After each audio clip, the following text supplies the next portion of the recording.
let me ask you something. In a scale of 1 to 5, 1 being the lowest and 5 being the highest, how would you rate yourself when it comes to financial literacy o yung kaalaman mo in handling your finances o yung pera mo? If your answer is 3 below, keep watching and I will teach you where to start.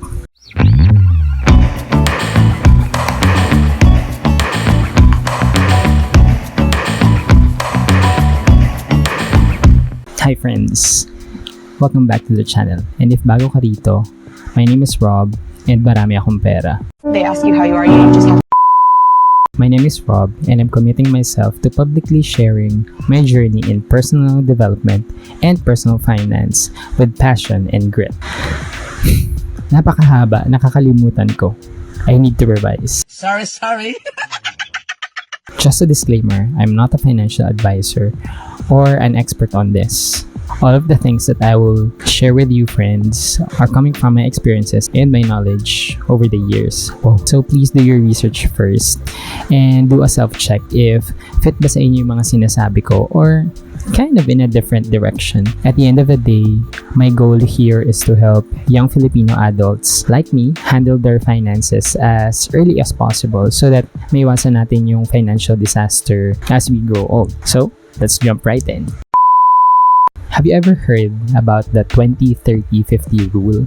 Okay. If not, let me explain. The 20-30-50 rule is a basic financial guide that visually tells us how much money we should allocate in a monthly basis, just like this. So it says here that 50% of our money should directly go to our essential expenses. Ito yung food, bills, rent for those who are renting, transportation, and anything that is essential for living. Next is 30% will go to our savings. Ito yung emergency fund, housing, education, business, everything na pinag-iipunan natin for a long-term goal. And the remaining 20% is the lifestyle expenses. Dito papasok yung eating out with friends, shopping, vacation, anything that is related to living the life that we want. So you might be thinking or asking, pero parang ang idealistic naman ng rule na yan. I agree with you, kaya I personally don't follow this because I can't. Pero I use it as a reference to categorize my cash flow. For this episode, I will mainly talk about budgeting salaries. So this is for, but not exclusive to, working people. So if you're a student, let me know in the comments if you want me to create a separate video on how to budget our baons. Okay? So let's take a clean 15,000 per month salary as an example. Hindi dito kasama yung mga binabayaran na taxes or like yung mga kinakaltas. Sana all. So we will just take it as is para simplified. Then we will follow this sample formula. So I will flash it here, probably here or anywhere. Now, let's move to our steps. Step 1, list down everything. Listing down our expenses, savings, and any other allowances before we get our salaries is an important step so that we could prepare ahead of time once we receive the money. It's like a blueprint of our finances. So, I will flash a sample here.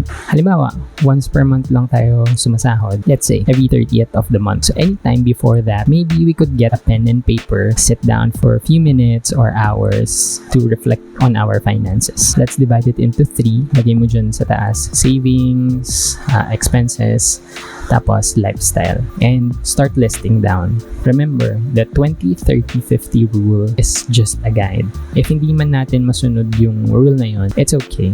Saka hindi naman siya strict, as if yun nga, if we don't follow it, our world will collapse. So please adjust accordingly if it fits your lifestyle. Kasi even ako, hindi ko naman kaya mag-save ng 30%, lalo na't maraming binabayaran. What we want to achieve here is the habit of compartmentalizing or dividing our money so that we could track it kung saan napupunta. Budget chart could look something like this. So once we're done with the first step, let's now move to step 2.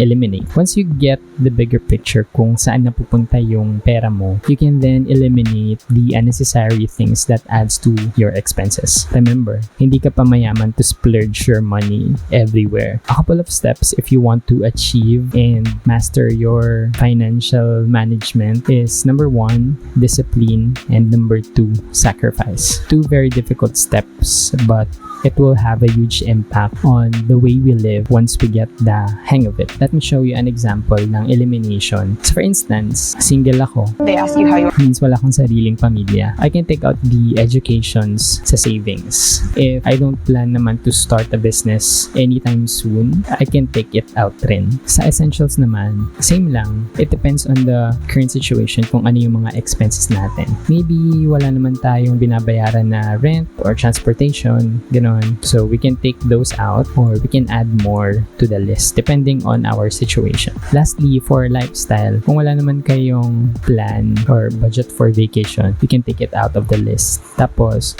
kung hindi naman tayo nakasubscribe sa mga streaming platform like yung Netflix and whatever, we can take it out rin. Doesn't mean na hindi ka nabibili ng mga kape mo or like milk tea, whatever na gusto mong bilhin. What we want here is to have a mind shift towards budgeting or spending. Step 3, save first. This is one of the misconceptions when we receive our salaries. We tend to spend first and then save kung ano na lang yung matitira. I know saving is a privilege, especially for most of the Filipinos, but I believe that the power of money depends on the power we give to it. It doesn't matter if we have 100, 1,000, or 1 million. If you don't know how to use it properly, it will pop like a bubble. Going back, let's say na-receive mo na yung 15,000 mo. The first thing that you will prioritize to your budget is your savings. This includes your emergency fund, housing, etc. If you haven't heard about emergency fund before, ito yung pinag-iipunan nating fund na hindi natin gagalawin unless it's an emergency such as hospitalization, natural disasters, untimely death, etc. Things that we cannot control or seen ahead of time. Step 4, fund the essentials. Next sa ating priority ay ang essentials. This includes bills, yung mga food nga natin, yung rent, etc. Ito yung mga bagay na we cannot live without or mahihirapan tayong mabuhay if lacking or like kulang. So going back to our chart, our financial status could look like this, where the majority of our cash flow goes into our essential expenses. And it's okay. But we have to make sure na yung budget list natin under essential expenses ay totoong essential. Question, ang fast food ba ay under ng essential expense? So comment below and explain mo why or why not, kung agree ka or not. And then step 5, enjoy the guilt-free fun. Finally, after we settle all the things prior to this step, it's now time to enjoy and reward ourselves with our lifestyle fun. This includes eating out with friends, buying new clothes, shopping, everything that is related to our lifestyle. If we remember our formula, nasa huling priority yung guilt-free spending. Kasi kapag nasa una yan, that's the usual trap na pinupuntahan ng mga tao, especially those who are not financially informed or financially literate. Remember, unless sobrang yaman mo na you don't worry about what you spend or how much you spend, go ahead and prioritize your lifestyle expense. But until then, 2 steps. Discipline and sacrifice. Okay. Ops, I know what you're thinking. This doesn't mean na babawasan mo yung fund tapos idadagdag mo siya sa luho fund. No, that's wrong. If you want to increase your lifestyle expense, you have to look for another source of income or you have to increase it to the point na it will not affect your other funds. Basta hindi siya makakompromise yung priorities mo over luho.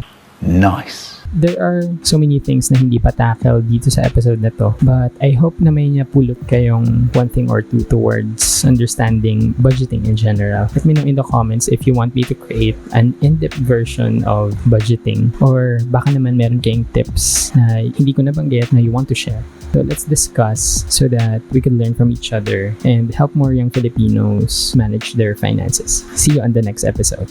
Diyan eh.